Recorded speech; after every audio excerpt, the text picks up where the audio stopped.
I'm Rick Dadarian, and this is Realms of Memory. In the wake of the 2020 murder of George Floyd, the toppling of scores of monuments to the Confederacy made national and international news. But 4 years on, the vast majority of these monuments remained firmly in place. University of North Carolina at Charlotte historian and professor emerita Karen L. Cox spent much of her career studying the women responsible for building most of these monuments. She decided to write No Common Ground, Confederate Monuments and the Ongoing Fight for Racial Justice to help communities make informed decisions about what to do with this past. Her work sheds much needed light on the reasons why these monuments were built, why they've been defended and preserved, and the long struggle to denounce and remove them. Karen, welcome to Realms of Memory. Oh, thank you. I'm very happy to be here. At the start of your book, you explain that if communities are going to make informed decisions about what to do with these monuments, they really need to understand the context in which they were built. And then, so you lay that out in terms of people like Edward Pollard, who really coins the term the lost cause, and you explain what goes into this narrative about how the South explained defeat. So how did people like Edward Pollard explain the defeat? Why was that explanation so appealing? Well, I mean, one of the things that he does is, and what the lost cause really becomes about, is to paint the Confederacy as and the soldiers as heroic, as having really a just cause, and it's on the one hand is partly an apology for defeat, but on the other hand, it's saying, you know what, our cause was still just and sacred, and as he gets towards the end of it, he talks about how, despite military defeat, the Southern people remain committed to white supremacy and to the ideas that were set forth when Southern states seceded. So, and that's obviously around race, but he said the war didn't really decide anything but military defeat and the end of slavery, which is really a basic premise of the lost cause. So he kind of lays it out, but then other people will pick that up and carry it forward and expand on it. So how can we understand, how does he explain why this was such a just cause, of how the South was more in the right than the North? Well, I'm going to be honest with you. I haven't read all of his book. I mean, that book is 700 and some pages. I don't think I could stomach it. But he's just, he's giving white Southerners an out. So he's just the things that I explained to you just a moment ago. But what happens is that, as I said, people will expand on it.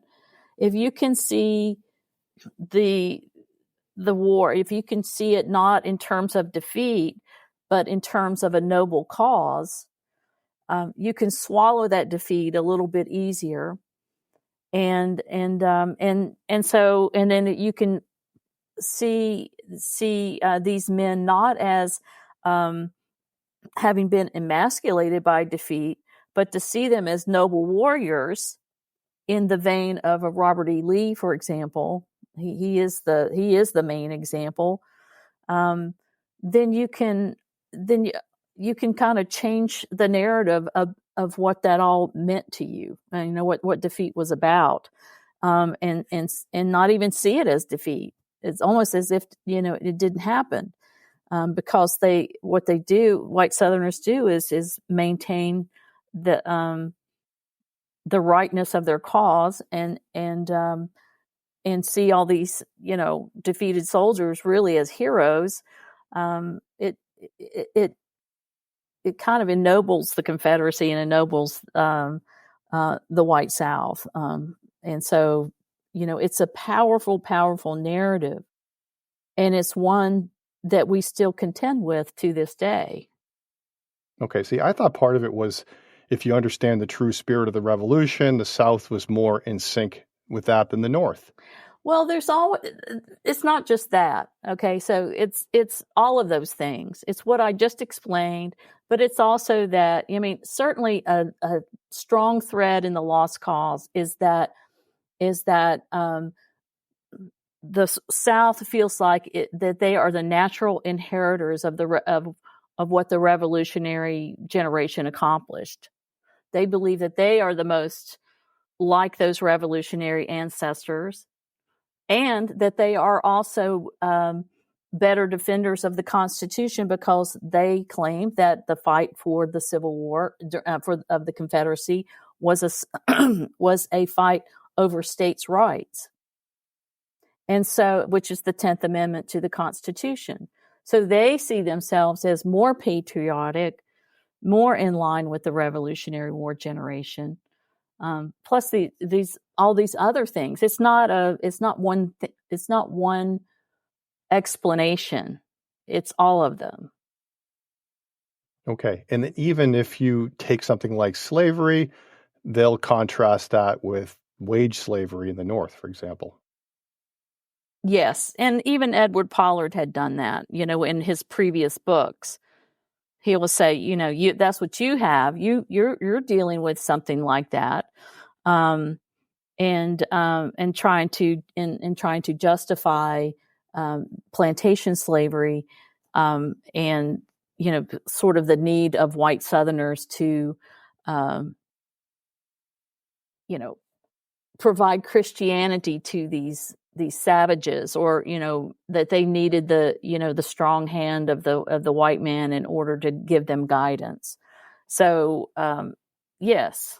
So they could not have imagined citizenship for the formerly enslaved. They could not even allow themselves to conceive of it, such that once the war was over and there were efforts at Reconstruction to help freedmen achieve achieve citizenship or navigate freedom, there are certain places, of course, where white Southerners continue to put up a fight and were exacted violence on the freedmen in their communities, because they just couldn't conceive of them being free, being citizens, and they wanted them to know that. But is it fair to say that they reimagined slavery as kind of like a civilizing mission, that this isn't something that's going to be perpetual, that this is a process of over time helping Africans to become Virginians?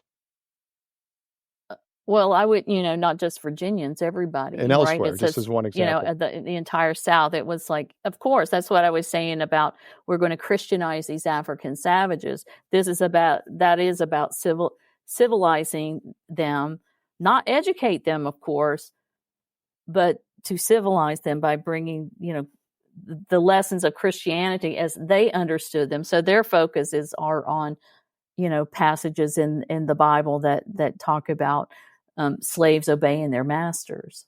Mm-hmm. Okay, so one of the things I thought was fascinating was this emphasis on all these opportunities that take shape after the war. And I guess I'd always thought about wars maybe more in terms of the First and the Second World War as the door opens for opportunities during the war. Women enter into the workforce. They get access to jobs and options they didn't have before. And then the war ends, men return, and often it goes in the opposite direction. But the emphasis here is that you have a context where men are kind of broken after the end of the war, and women transition from maybe a role they had taken on initially into this new role of commemorating the dead. So could you talk a little bit about how does the end of the Civil War create these unique opportunities for these, at least for the middle and upper upper class women who form these first associations, like the Ladies Memorial Associations, to deal with commemorating the dead. So, what opportunities does it create? What kinds of practical experiences do they gain? Well, they had already gained practical experience during the war as members of soldiers' aid societies. And those soldiers' aid societies then evolved into ladies' memorial associations. So there was a continuation of what had begun during the Civil War, and these women saw this as an opportunity to do good for their community. And it's also a means of saying, without their saying point blank, we're not going back to the way things were before. It gave them an opportunity to navigate in public spaces a leadership role, but all under the guise of commemoration, memorialization of the Confederacy and the Confederate dead. And so it began with them establishing cemeteries and raising money to establish those cemeteries, and and so in many ways that they were the only ones who could really do it, because men are returning as the defeated, and they can't turn around and then sort of commemorate themselves or honor themselves. And so it falls on the women to do it, and they take to it with gusto. And it marks the beginning of what would be several generations of white Southern women engaging in the work of commemoration of the Confederacy. And so, of course, the Ladies Memorial Association would be followed up by the organization of the United Daughters of the Confederacy in 1894. So, beginning with these ladies' memorial associations, their work is in cemeteries, and they're raising money for tombstones to have the remains of Confederate soldiers repatriated, and but then it transitions into public spaces, into spaces like town squares, courthouse lawns. And I think the point that you make is that happens really fast right after the end of Reconstruction. You have this transition, and it's very quick. And I think you take the case of the Augusta Confederate Memorial as an example of a whole new type of commemorative event that takes shape that's different from what was happening within the graveyards. So, how does that memorial work expand from the graveyard to these public spaces like town halls and courthouse lawns? How does the nature of commemorations, rituals, how do they expand? How do they take on a whole new tone and tenor? Well, they're able to expand and consider public spaces once Reconstruction ends in their state. I mean, for all intents and purposes, that it has come to an end. In other words, there aren't federal soldiers on patrol or that kind of thing. And so once former Confederates retake their state legislatures, and in various southern states, then it opens the door for a more public commemoration of the Confederacy. And so the women are able to do that. And it becomes a little bit easier for men to do that now that they're back in power, to participate in that. But usually the way they participate is by helping these women get the funds that they need in order to erect a monument. And so it swiftly moves after, sort of beginning in the 1870s, say 1876, 77, depending on when former Confederates were placed back in office. But definitely by 1877, you see that this memorialization effort of the Confederacy, but moves from cemeteries into public squares or public spaces, and it becomes much more a celebration of the Confederacy. And I think that's probably made possible by the fact that they have, former Confederate leaders have regained control of the politics in their state, from the state legislature down to the, you know, uh, postal workers or whatever, in a community. So they've regained some control, which is, what they want to do anyway. This is like, can we in an effort to work toward reestablishing sort of the goals of what they had wanted to do to begin with, which was to maintain slavery. In the absence of being able to maintain slavery, they could now, institute laws that would bring the Black populations in the South under their control.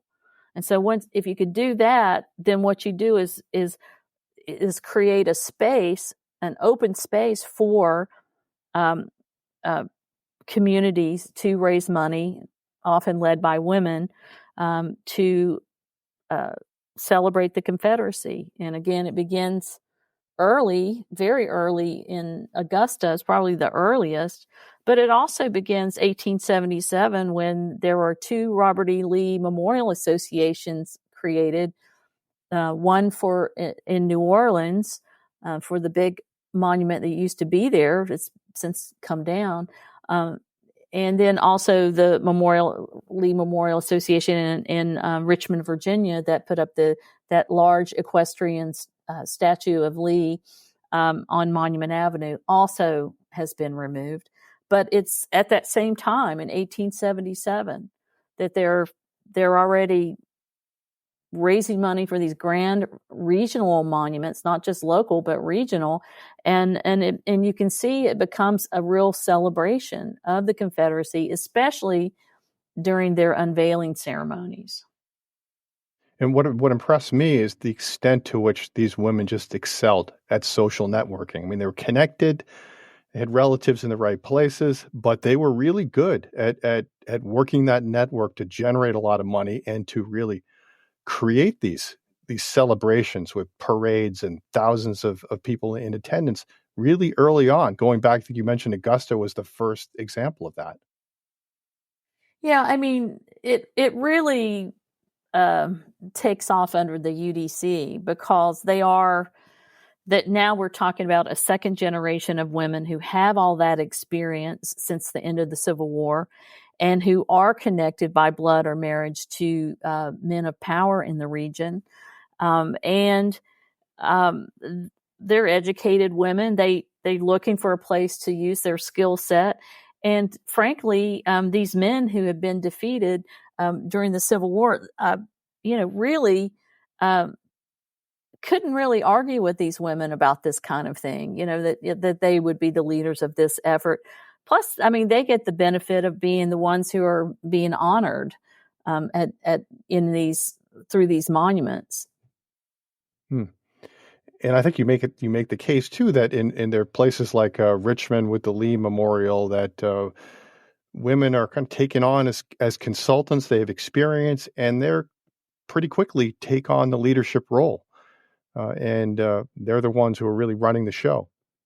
Yeah, I mean, they have great fundraising experience, and they know how to get things done. I mean, and so I think that the Lee Memorial, it's like they basically said, if we take this on, we're going to determine the design of the monument, et cetera. There were male Confederate organizations that were clearly involved in the Lee Memorial, but when it came to getting the money, raising the money, and as they said, I think I say in there somewhere about women control the purse strings. And so they are the ones who can then determine things like what the design, who the sculptor is going to be, where it's going, who gets invited, who gets to speak, all of those things. So you mentioned at one point that because Robert E. Lee becomes like this, he takes center stage in the memorialization of the Confederacy, and that he himself during his lifetime was opposed to that. And so what was it about Lee that made him the most important symbol of the Confederacy? Well, I think there's a couple of things. One, first of all, it's true. Like, he died in 1870. And so and his thought was, we don't want to do that building monuments only keeps open the wounds of war. I think he said something, I'm paraphrasing. And, but, he kind of becomes this, the person who represents the Confederacy in all its goodness. Like, he's the noble Christian warrior. He is considered, he kind of helps through the figure of Robert E. Lee and through the monuments to Robert E. Lee. It's like a reclamation of Southern white masculinity, and he's just seen as like he's regarded as the the best military leader. He's because and even though of course he made some real errors during the war itself, but he's considered just like almost untouchable because he represents this sort of special Christianity and the nobility of the cause, and how he gave up his commission in the United States Army to lead the Confederacy and things like that. That there were certain actions that they would focus in on. But he's one of the, I call the trifecta of people. He's number one, but it's also Stonewall Jackson, and then Jefferson Davis gets added into it. So it's that trio that's on Stone Mountain Memorial outside of Atlanta, Georgia. So one of the points that you make is that you really, to go back to that idea of that you really need to understand the context in which these monuments are built. So if you shift to the United Daughters of the Confederacy, the 1890s seems to be a major turning point where you have a transfer to this next generation, and the magnitude of memorial making becomes something takes on a whole new level. This goes back to these ladies' memorial associations, but once you get to the 1890s, the volume of memorials is just exponentially greater than anything that had happened before, and this is happening at the same time as Reconstruction comes to an end, and white Southern men are retaking control of legislatures, of courthouses, and you have this kind of interlocking system of these monuments that are built in these public spaces outside the courthouses, outside the state houses, in these public town spaces that were meant to be democratic, spaces of common ground, and they're being reclaimed for white Southerners, and you really need to understand how this kind of works in tandem. So, what was happening at the same time that you have this acceleration of monument building, and you have the acceleration of legislative means of reclaiming public spaces, and violence is accelerating for the same purpose. I mean, the 1890s is just a watershed, decade. There's all kinds of things happening beginning in 1890. So that's 1890 is when the unveiling of the Robert E. Lee equestrian statue in Richmond occurred. It's also that year that we saw something called the Mississippi Plan put into place, which was a way of disenfranchising African American men from voting, and then they also put in things like into requesting that first of all there's a poll tax now. They'd have to pay a poll tax, or they'd have to sort of navigate what's known as an understanding clause. Someone would read a part of the Constitution to someone, and if they couldn't explain what it was, they could be, eliminated from the rolls, voting rolls. And so that began, and then one state after another began passing a similar plan in their state.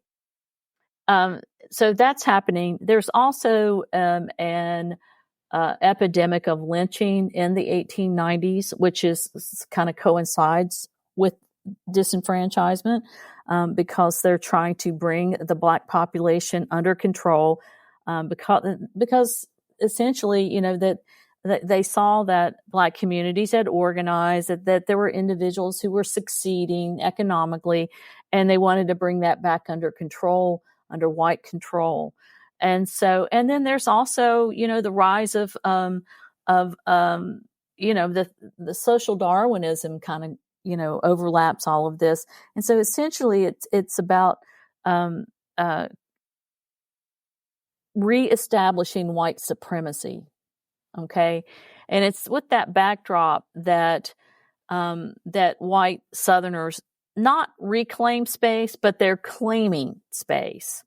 They're claiming the spaces around courthouses, on battlefields too, along public boulevards, but namely on the landscape around the local courthouse for these Confederate monuments.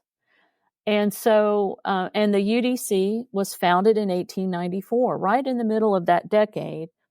And as Black men are disenfranchised and removed from the political sphere, in walks the United Daughters of the Confederacy, not as voting people, not as voting citizens, but as people who might lobby the legislature or lobby the local courts for their pet projects, which the most, costly ones, of course, were these Confederate monuments. One thing I couldn't help wondering was, and you make reference to this from time to time, is to what extent are Northerners also to blame? And you mentioned, well, that the South loses the war, but they win the narrative of it. They win the memory of it. And this is something that Northerners capitulate to. They concede to. And they were, you had some illustrations where you're showing how Northerners are finding economic opportunities in the lost cause and nostalgia for the past. They're the ones who are designing, building these monuments. And I found one of your illustrations that came from Confederate veterans. And I was looking through, and it was just fascinating because this was one of these public archive sources. And I couldn't help but to peruse some of these past ads. And so I would see ads, for example, like, here's a company from Pennsylvania, and they're selling grave markers. And they're saying, to parties ordering my CSA veteran grave markers during August, September, October, November 1909, at 25 cents each, I'll send one Confederate battle flag, fast colors, 6 by 10 inches, and mounted on flag sticks to fit my markers, with each marker without extra charge. I have only 1,200 to 1,500 flags to give away in this manner. Send your orders now, and be sure of the free flags of charge. So basically, they're Northern companies that are marketing everything from grave markers, and they'll throw in a free flag if you're one of the first people to buy one of these, or Confederate uniforms. I saw endless ads for Confederate uniforms, Northern companies. So I thought, I couldn't help but wonder. I mean, this isn't something that the North hold some responsibility in what happens with this narrative. Well, they're capitalists. They saw, that there was an opportunity to supply sort of the material culture of the lost cause, from flags to uniforms to monuments to all kinds of things. And so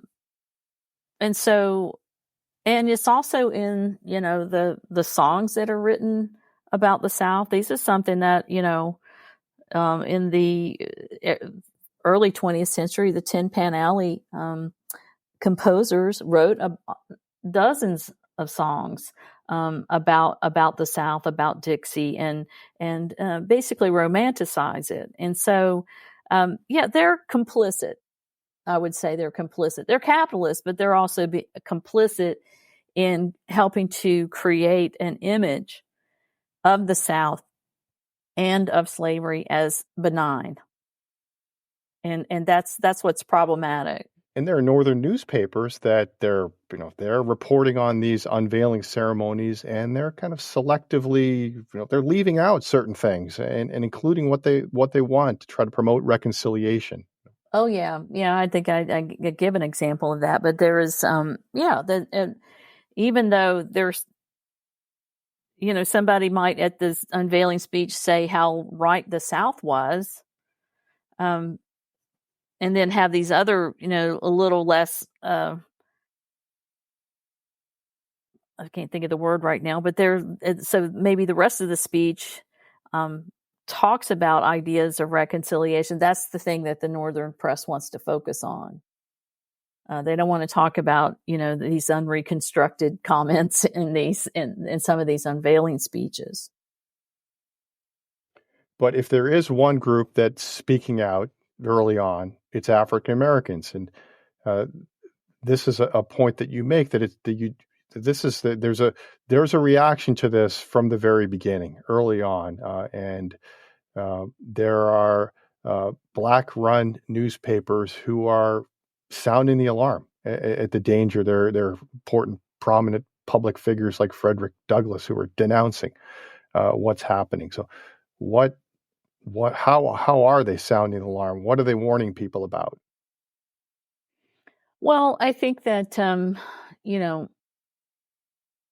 both Frederick Douglass and W.E.B. Du Bois, they were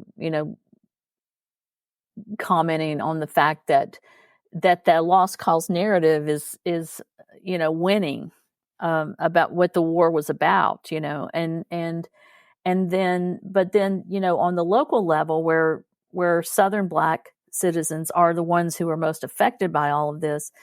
For a man like John Mitchell Jr., who's the editor of the Richmond Planet, which is the Black newspaper, and other Black newspapers, they're sounding the alarm and saying, you know what, this is coinciding, this big celebration of the unveiling of the Lee Monument in Richmond is coinciding with the effort to roll back the gains that freedmen made through Reconstruction. And he was right.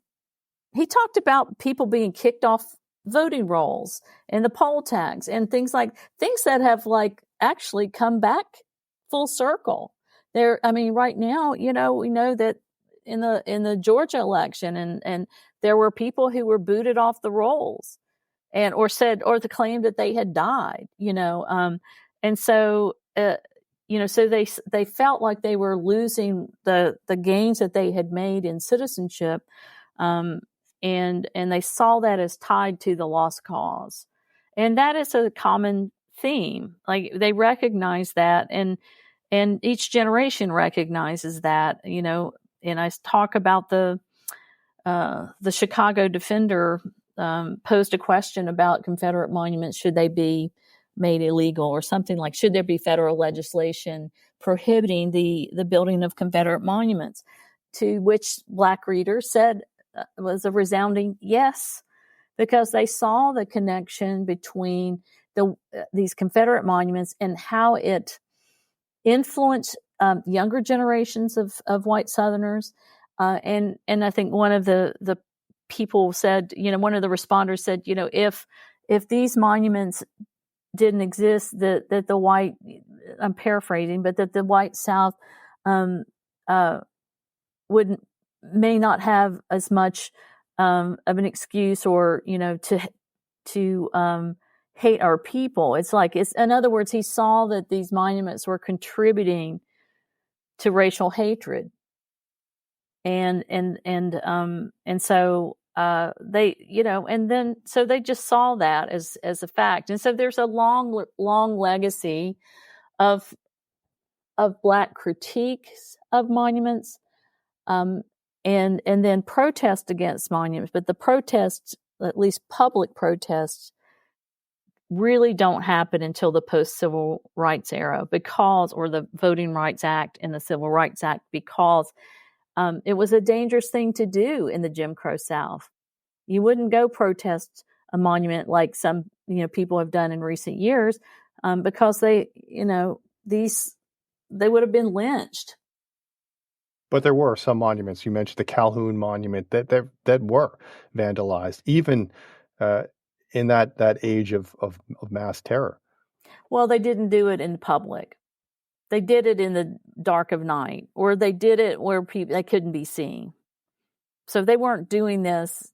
They knew, like the white community didn't, if they could have identified someone who was to blame for defacing the Calhoun Monument, which led to it being placed on an even higher pedestal in Charleston. They would have taken care of those people, but it was being done in such a clandestine kind of way that they couldn't pinpoint who it was, or most surely those people would have been arrested and sent to prison. So you have this really effective interlocking system of Jim Crow laws, lynching terror, rewriting the past through these the work of organizations like the United Daughters of the Confederacy, the education work they did, the monuments that they put up. But eventually, social change happens. That the country goes through the Second World War. African Americans fight that war. They expect after they fought against fascism that changes should happen at home. Changes do begin to happen, and I think one of the points that you make is that in every instance where change occurs, there's a backlash. There's an effort to kind of retrench and behind the lost cause to fight against change. So, what are some of these changes that are taking place? What's the backlash? How do you resist the changes that are taking place? Well, so the initial backlash, of course, is the backlash to Reconstruction. So any kind of racial progress, and the lost cause is all tied into all of that.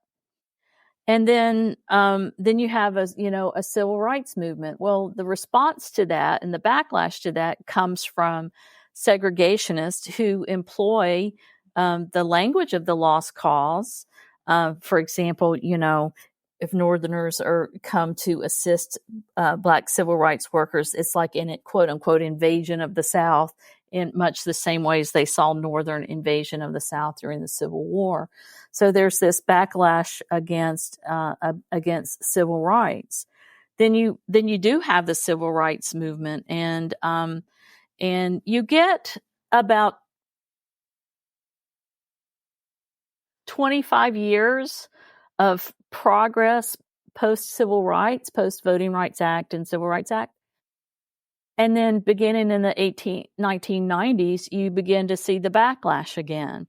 And the backlash comes in the form of gerrymandering, which begins in the 1990s, and the rise of neo-Confederate organizations like the League of the South, which formed in 1994. So while women used to be the leaders of the lost cause, you begin to see men become that leadership, and so they represent. So in the 1990s, there's a backlash, political backlash, and involves the use of lost cause rhetoric, and then and so you see things like I always thought it was really interesting the way in which they twist language around to represent what they are. So they'll use the language of civil rights to say, well, if we're going to have real equality, then we need to have Confederate monuments alongside a monument to Martin Luther King. Or during the period of multiculturalism in the late 20th century, it would say, we'd say you have the emergence of the term African American, and they come back with Confederate American, and then more recently, Black Lives Matter has been met with people who talk about White Lives Matter or Southern Lives Matter, and Southern in this is doing the work of white supremacy. And so, or Confederate Lives Matter. I've seen that as well. So um, there's this backlash. It's like it's like I began this interview saying, during the period of Reconstruction, that white Southerners could not even conceive of Black citizenship. And I feel like even in some ways, we see remnants of that in our current political environment. It's like that citizenship needs to be controlled by a white patriarchy. But so they Black Southerners lose their rights in the course of the Jim Crow era, but you get to the post-war World War II era, the 1960s in particular. Change happens. They regain the right to vote. Discrimination is outlawed based on race and color, religion, sex, and you get access to political offices for the first time since Reconstruction. And this begins so you have positions of more political influence, more of a voice in the system. And the way it seems to be expressed early on is a reaction against these symbols of the Confederacy. And you mentioned the examples of the Meredith March and the Tuskegee students who are reacting against incidents of racially motivated violence or racial injustice. And they target these symbols. They try to reclaim these public spaces. So what happens in those instances? How do these Confederate monuments get targeted during the Civil Rights era? Well, it's in that immediate period right after, the passage of the Voting Rights Act that you have the Meredith March, but you also have, and this is in 1966, and you also have this murder in Tuskegee. But in the case of the Meredith March, what he's doing, he's testing the Voting Rights Act. He's like, is it real? If it's real, then what we're going to do is go, register voters. So even though that was legal, had been so intimidated in a place like Mississippi, Louisiana, Alabama, that they didn't even register to vote because they were fearful. And so this is a really important thing. But as the march comes into towns in the Delta of Mississippi, the center of town is usually the Confederate monument, whether it's on a main street or it's at the courthouse. And so very often that's where they would meet. And so these spaces that had long been reserved for memorializing the Confederacy became a rally and a discussion about voting rights. In the case in Tuskegee, there was a young man who was murdered, and the man who killed him basically was set free, of course, and he even admitted to doing it. And so that led to a confrontation in the middle of Tuskegee, in the town of Tuskegee. Now the college is on the outskirts, but that's the center of town, and they're having conversations about civil rights and about the ways in which these monuments represent the antithesis of Black civil rights, but also and they begin to deface the monument in Tuskegee with the slogan "Black Power" across it. And so it's many decades before we witnessed what we've witnessed in more recent years with the vandalism of Confederate monuments, where they're being spray painted with different, words and phrases.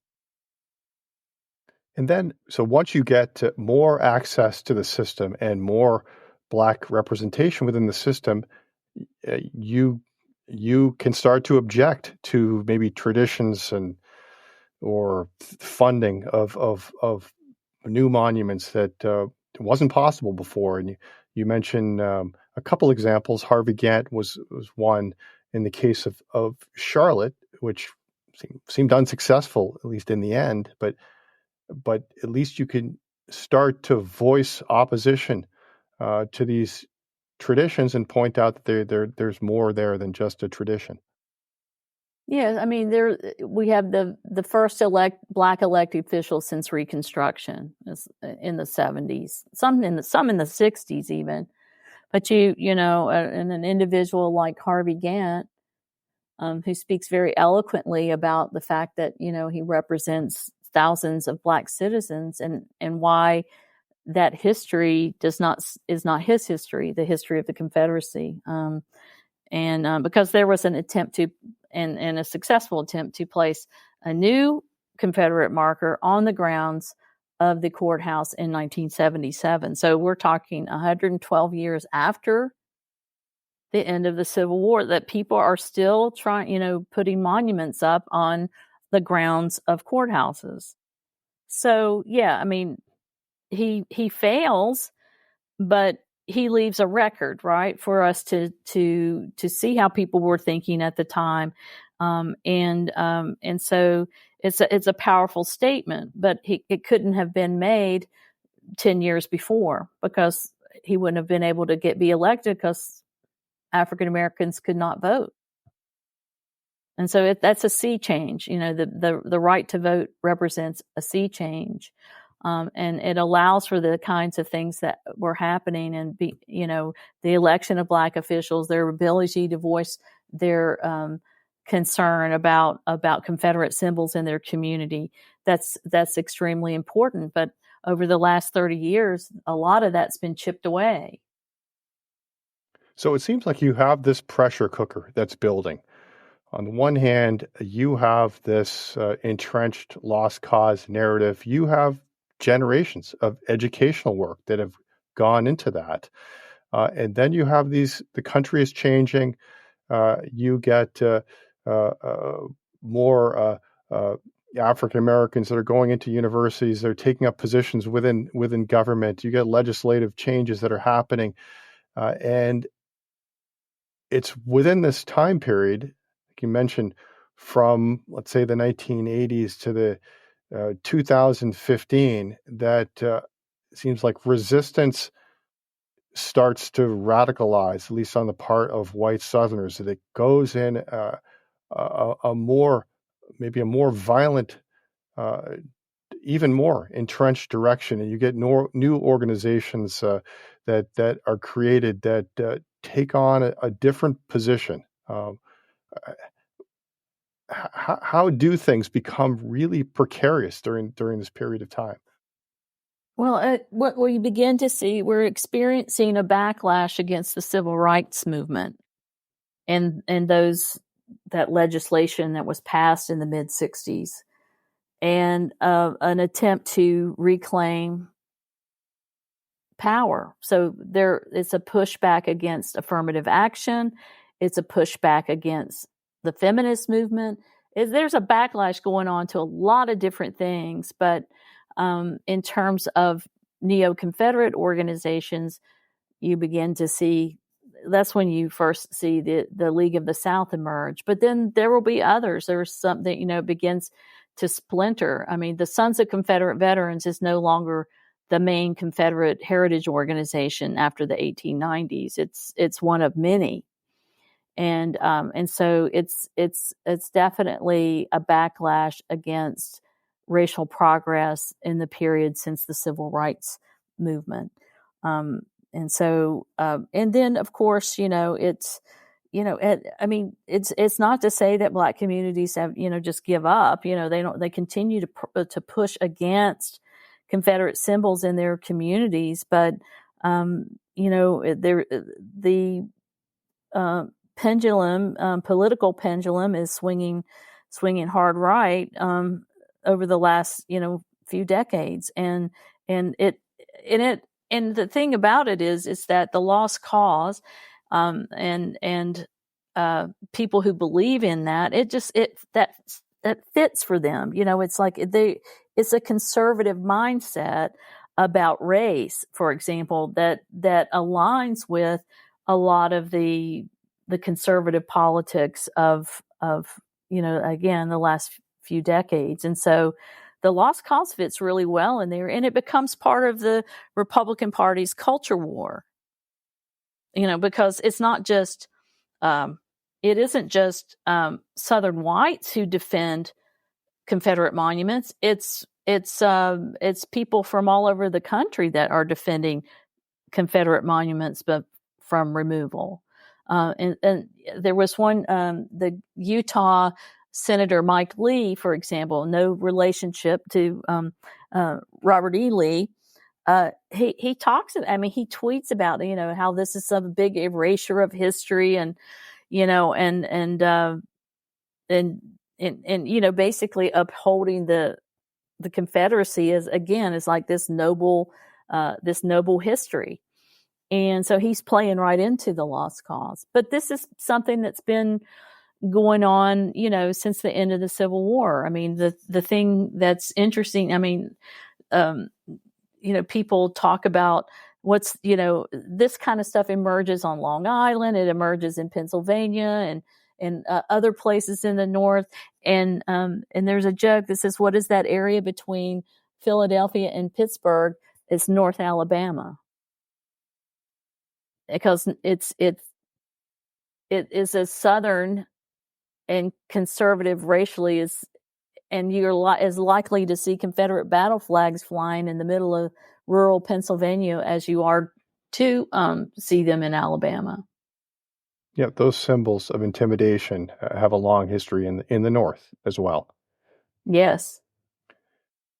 But you get to the Charleston Massacre, right? And what was something that was maybe more of a regional issue goes national. So what is it about Charleston that makes this into a national conversation? And does it really change things? I mean, it changes things in South Carolina, but beyond that, what happens? Well, I wouldn't say it changed much in South Carolina. I mean, what happens flag. Well, guess what? The Confederate monument is still there, right there on the State House lawn. But the Charleston Massacre, in which 9 members of Mother Emanuel Church were murdered by a young white supremacist, it hit national news. It was such an awful event. It shook people to their core, and not just in South Carolina. I think that a lot of people thought, what it did was to, for so long, people would say, when something like this happens, it's a Southern problem. It's this happens only there.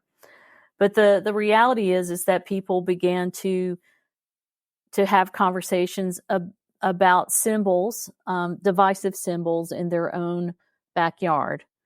And so that, leads to, that is the beginning of a national conversation around Confederate symbols. And while Nikki Haley, who was then governor, was not on board initially to removing the battle flag from the grounds of the State House, but she's kind of pushed in that direction, and then it's met with all kinds of protests from neo-Confederates waving hundreds of these flags around the State House as it was being, to hopefully prevent it from being removed.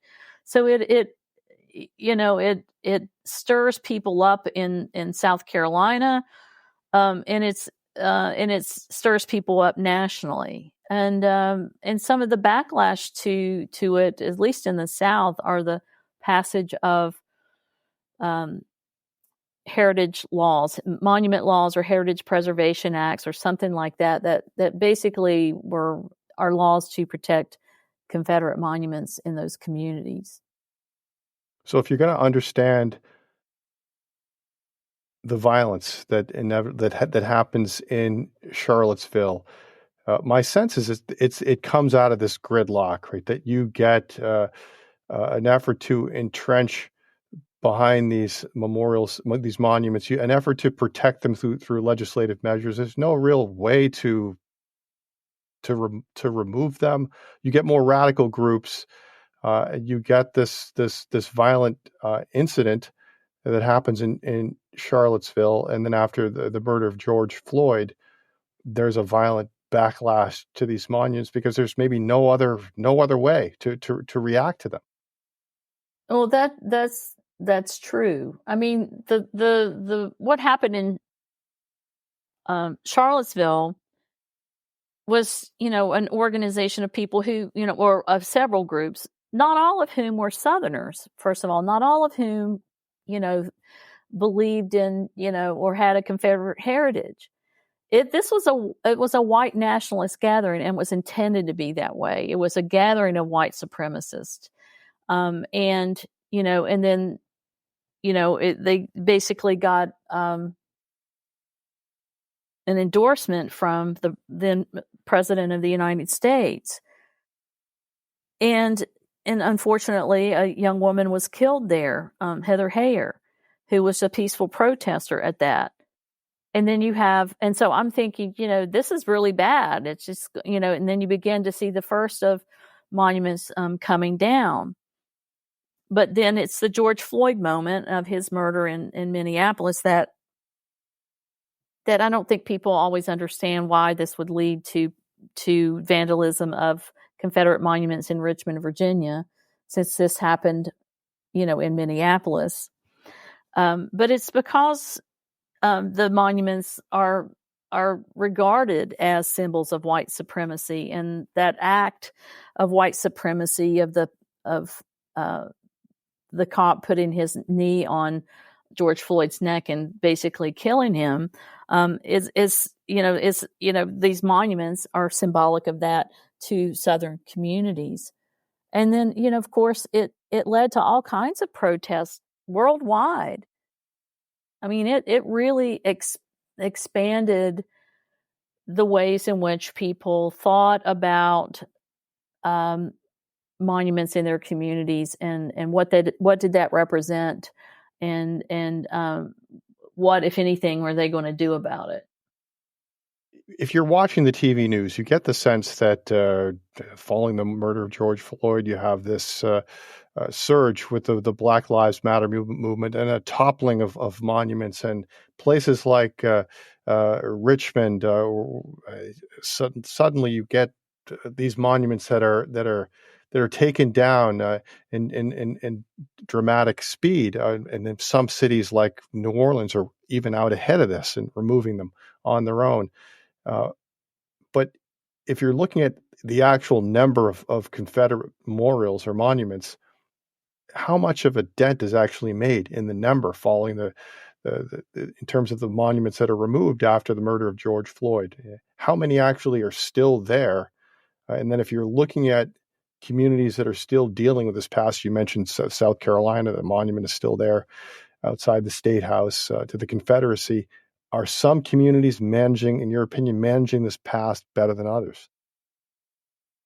Well, so in terms of numbers of just monuments, people confuse numbers because monuments are not, when I'm talking about the statuary, not about a building name or a street name or anything like that. So there were, say, approximately 800. And they're still well over almost 700. There's 100, I think the last thing I heard was 160 had been removed. So that's still 640 monuments left. If that's an accurate number, again, but that's what we're in the ballpark. So it's just a dent in that. And then, of course, the monument laws that have been passed, that, in Florida, they made it a felony, like a second-degree felony, if you did something like come and rip a monument down. You could go to prison for it. So it, I think different communities handle it differently. New Orleans was able to get the jump on that because it was before, what happened with George Floyd is before the laws were changed, even in Louisiana. The monument law in Richmond, in the state of Virginia, changed that returned local control to those governments, and that meant that the mayor of Richmond could make the decision to have these removed along Monument Avenue, and so that's what allowed Richmond to do that. In urban areas where there's more of a larger tax base, there's a little more money. Those communities have opportunity to be a little more creative in reimagining their landscape, while rural communities are still clinging to that single soldier on a pedestal at their local courthouse. So a lot of this has to do between the dividing line between urban and rural and what happened. Karen Cox, thank you so much for taking time to talk to me. I really appreciate it. You're welcome. Karen L. Cox is a historian and professor emerita at the University of North Carolina at Charlotte. I've been talking with her today about her book, No Common Ground: Confederate Monuments and the Ongoing Fight for Racial Justice. If you've enjoyed this or other episodes of Realms of Memory, tell a friend or family member. Word of mouth is always the best way to inform others. I'm Rick Dadarian. See you soon.